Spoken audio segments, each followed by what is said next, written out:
South India shopping మాల్లో block buster ఆషాఢం number 1 kilo sale.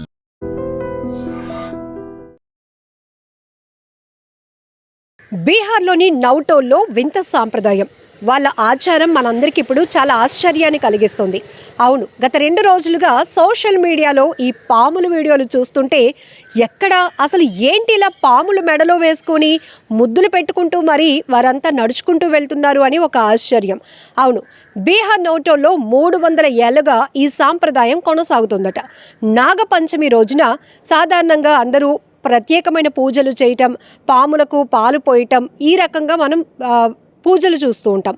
కానీ ఈ గ్రామస్తులు మాత్రం నాగపంచమి రోజున అక్కడ ఉన్నటువంటి నది దగ్గరికి వెళ్ళి వాళ్ళు పాములు ఆ నదిలో నుంచి చేతులతోనే తీస్తారట. అది 1, 2 కాదు, చేతికి ఎన్ని అందితే అన్ని పాములు తీసుకొని వాటిని మెడలో వేసుకోవడమో లేకపోతే ముద్దులు పెట్టుకుంటూ వారు ఆ యాత్రను కొనసాగిస్తూ ఉంటారట. చాలా ఇంట్రెస్టింగ్గా అనిపిస్తోంది కదా. సోషల్ మీడియా పుణ్యమా అని ఇప్పటి వరకు మనకి తెలియలేని చాలా విషయాలు ఇప్పుడు వైరల్గా మారే స్థాయికి వస్తున్నాయి. చాలా గ్రామాల్లో ఇప్పటికీ కూడా వారి ఆచార వ్యవహారాలు, కట్టుబాట్లు, సాంప్రదాయాలు, వారి ఆహారపు అలవాట్లు ఇవన్నీ కొంతమందికి ఆశ్చర్యంగా అనిపిస్తున్నా కూడా తరతరాలుగా వారు సాంప్రదాయంగా పాటిస్తున్నటువంటి ఆచార వ్యవహారాలంట. మరి ఈ గ్రామం ఎందుకు ఈ నాగుపాముల్ని ఇలాంటి పాముల్ని మెడలో వేసుకుంటూ నాగపంచమి రోజున ఈ మేళా నిర్వహిస్తోంది? పూర్తి డీటెయిల్స్లోనికి వెళ్దాం. దేశవ్యాప్తంగా నాగపంచమి రోజున పాములకు పాలు పోసే సాంప్రదాయాన్ని పాటిస్తారు. కానీ బీహార్ రాష్ట్రంలోని బెగుసరాయి జిల్లా మన్సూర్చక్ బ్లాక్లో ఉన్నటువంటి నవటోల్ గ్రామంలో మాత్రం 300 ఏళ్లుగా వింత సాంప్రదాయం కొనసాగుతోందట. అవును, దీనికి సంబంధించినటువంటి వీడియోలు ఇప్పుడు సోషల్ మీడియాలో తెగ వైరల్ అవుతున్నాయి. అక్కడ పాములను చూసి అస్సలు భయపడరట. పెద్దవాళ్లే కాదు, పిల్లలు, గ్రామస్తులు అందరూ కూడా పాములతో అసలు భయపడకుండానే వాటిని ట్రీట్ చేస్తూ ఉంటారట. అందులోనూ నాగపంచమి రోజున నది దగ్గరకు వెళ్ళి అక్కడ నదిలో ఉన్నటువంటి పాముల్ని చేతులతోనే పట్టుకుని మెడలో వేసుకుంటూ మేళాగా ముందుకు కదులుతూ ఉండటం వీళ్ళ సాంప్రదాయంగా తెలుస్తోంది. నాగపంచమి రోజున ఈ గ్రామస్తులు నదిలోనికి వెళ్తారు. అందులో వందలాదిగా ఉన్నటువంటి పాముల్ని బయటకు తీస్తారు. అందులో విషపాములు కూడా ఉంటాయంట. అయితే ఆ పాములతో పిల్లలు, యువకులు, పెద్దలు ఎవ్వరూ కూడా భయపడకుండా ఇలా ఊరేగింపుగా ఊళ్ళలో తిప్పుతున్నారు. పాముల్ని మెడలో వేసుకుంటున్నారు. ఇది ఆట అయితే కాదు, నాగదేవునికి అర్పించిన భక్తి అని ఇక్కడ సాంప్రదాయం కొనసాగుతోంది. వాళ్ళ నమ్మకం కూడా. సుమారు 300 సంవత్సరాల క్రితం ఈ సాంప్రదాయం ప్రారంభమైందట. అప్పటి నుంచి కూడా పాములు గ్రామస్తులకు హాని చేయటం లేదట.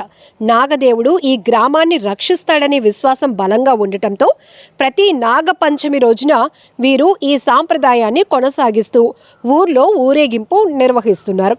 అయితే ఈ అరుదైన సాంప్రదాయాన్ని చూసేందుకు కూడా దేశం నలుమూలల నుంచి ప్రజలు పెద్ద ఎత్తున తరలి వస్తూ ఉండటం కూడా విశేషమే. పండుగ మూసిన తర్వాత గ్రామస్తులు ఆ పాముల్ని మళ్ళీ తీసుకెళ్లి నదిలోనే వదిలేస్తారు. ఇది ప్రకృతి, పశుపక్షాల పట్ల గౌరవాన్ని చూపే అరుదైన మానవతా సంస్కృతిగా కూడా మనం భావించవచ్చు. అయితే ఇది భయం కాదు, భక్తి. ఇది మాయ కాదు, సాంప్రదాయం అంటూ నవటోల్ గ్రామస్తులు చెప్పుకొస్తున్నారు. ఇక పాముల వల్ల ఎంత ప్రమాదం ఉందో, కొంతమంది మాత్రం పాములను దేవుడితో సమానంగా పూజిస్తారు. ఎందుకంటే ఇవి ఎలకల్ని తిని వ్యవసాయాన్ని రక్షిస్తాయి కాబట్టి రైతు నేస్తాలుగా కూడా పాముల్ని చెప్తూ ఉంటారు. రైతులు కూడా తమ పంట పొలాల్లో పాములు కనిపిస్తే వాటిని ఇమీడియట్గా చంపటానికి మాత్రం ప్రయత్నించరు. వాటిని అదరగొట్టి బెదరగొట్టి అక్కడి నుంచి వెళ్ళిపోయేలా చేస్తారే తప్ప, కాకపోతే మనం సిటీ కల్చర్లో ఎక్కువగా చూస్తాం. సో అవి ఈవెన్ మనం ఈ మధ్య కాలంలో సోషల్ మీడియాలో చూస్తే ఫ్రిడ్జ్లో తిష్ట వేస్తున్నాయి, ఏసీల్లో దూరిపోతున్నాయి, బాత్రూముల్లో, కమోడ్లో కూడా కనపడుతున్నాయి. ఎందుకంటే మనం అటవీ ప్రాంతాలని మనం ఆక్యుపై చేయటం వల్ల అవి ఉండే ఆవాసాలు కాస్త అవి కోల్పోతూ ఇప్పుడు జనావాసాల మధ్యకు విరివిగా వచ్చేస్తున్నాయి విష సర్పాలు. ఇందులో చాలా రకాల జాతులు ఉన్నాయి. అయితే ఇండియన్ మైథాలజీ ప్రకారం కూడా మనం చెప్పుకోవచ్చు, దేవతా సర్పాలు కూడా ఉంటాయట, విష సర్పాలు ఉంటాయట, రాక్షస సర్పాలు కూడా ఉంటాయట. అయితే మనుషులు పాముల్ని చూసి ఎలా భయపడతారో పాములు కూడా మనుషుల కదలికలను బట్టి అవి కూడా అలానే భయపడి అవి ప్రాణ భయంతోనే కాటు వేస్తాయి అనేది కొంతమంది కూడా చెప్తున్నటువంటి పరిస్థితి. ఇక స్నేక్ క్యాచర్స్ సొసైటీ వాళ్ళైతే గనక పాములు కూడా మనం రక్షించాల్సిన ఆవశ్యకత ఉంది. అయితే అవి కూడా మనలానే భయపడతాయి. మీకు ఇమీడియట్గా ఎక్కడైనా పాములు కనబడితే మాత్రం మాకు సమాచారం ఇస్తే వాటిని మేము సంరక్షించి ప్రజలు నివసించే చోట కాకుండా దూర ప్రాంతాలు, అటవీ ప్రాంతాల్లో విడిచిపెట్టేస్తామని వారు చెప్తున్నారు. వాటికి కూడా మనలాగే జీవించే హక్కు ఉంది కాబట్టి వాటిని చంపొద్దు అంటూ వారు ఎప్పటికప్పుడు ప్రజలను అప్రమత్తత చేస్తూ ఉంటారు. మరికొన్ని గ్రామాల్లో వింత ఆచారం, పాములు పగబట్టి మరి తమ కుటుంబంలో ప్రతి ఒక్కరిని కాటేసి చంపేస్తున్నాయి అనే వాదనలు కూడా ఉంటాయి. అందులో కొన్ని రకాల వీడియో దృశ్యాలు కూడా మనం సోషల్ మీడియాలో కొన్ని గ్రామాల నుంచి వస్తున్నటువంటి వీడియోలను కూడా చూస్తాం. బట్ పాములు మాత్రం పగబడతాయి అనేది ఎక్కడ కూడా సైంటిఫిక్గా రుజువైతే కాలేదు. ఎక్కడా కూడా దానికి సంబంధించిన రీజన్స్ కూడా లేవు అనేది శాస్త్రవేత్తల కూడా వాదన. సో ఇలా పాముల గురించి రకరకాల విశ్లేషణలు చూస్తాం. అయితే మనం పాములకు సంబంధించిన కొంత నాలెడ్జ్ కూడా కలిగి ఉండాలి అని ఫారెస్ట్ ఆఫీసర్స్ కూడా చెప్తూ ఉంటారు. ప్రతి పాము విషపూరితం కాదు, ప్రతి పాము కాటేసిన వెంటనే మనం చనిపోము. కానీ ఇమీడియట్గా మనం ఎలాంటి జాగ్రత్తలు తీసుకుంటే పాము కాటుకు గురైనప్పటికీ కూడా మనం ప్రాణాలతో బయటపడవచ్చు అనేది కూడా పెద్ద ఎత్తున అవగాహన కలుగుతోంది. అయితే ఇప్పుడు ఈ గ్రామస్తులు బీహార్ రాష్ట్రంలోని నవటోల్ గ్రామం మాత్రం ఈ వింత ఆచారాన్ని 300 ఏళ్లుగా పాటిస్తోంది. వాళ్ళు కేవలం ఇది భయం కాదు, మాయ కాదు, భక్తిగా మాత్రమే వాళ్ళు నాగపంచమి రోజున ఈ సాంప్రదాయాన్ని కొనసాగిస్తూ ఉన్నారు.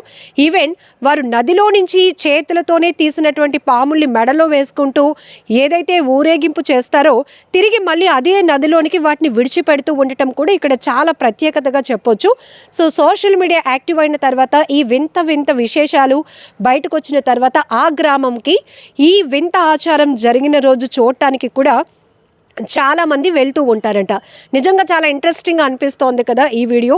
సో ఇప్పుడు సోషల్ మీడియాలో కనబడుతున్న వీడియోలో చిన్నపిల్లలు కూడా ఆ పాముల్ని అలా మెడలో వేసుకుంటూ మేళాగా ఊరేగింపుగా వెళ్తూ ఉండటమే కాదు, వాటిని ముద్దాడుతున్నారు, భక్తి భావాన్ని చూపిస్తున్నారు. వెరీ ఇంట్రెస్టింగ్గా ఉంది కదా. మరి ఈ సాంప్రదాయం గురించి మీరేమంటారో కూడా కామెంట్ బాక్స్లో మెన్షన్ చేయండి. నిజంగా ప్రస్తుతం ఉన్నటువంటి సమాజం దేనికి ప్రయారిటీ ఇస్తుంది? ఆర్థిక సంబంధాల చుట్టూ మాత్రమే తిరుగుతోంది. మళ్ళీ ఎన్నికలంగానే చాలా విరక్తి కలుగుతాం. మంచి అనిపిస్తుంది కదా, లేడీస్ కూడా ఛాలెంజింగ్ జాబ్స్ చేసినప్పుడు చాలా బాగుంటది. ట్రాఫిక్ అసిస్టెంట్స్ గా నియమించిన ట్రాన్స్జెండర్స్ అందరితో సాల్యూట్ చేయించుకుంటున్నారు. ఫుడ్ డెలివరీ ఇవ్వటానికి వెళ్ళినటువంటి డెలివరీ బాయ్ అనిల్ పై కళ్ళ ముందు పెళ్ళండి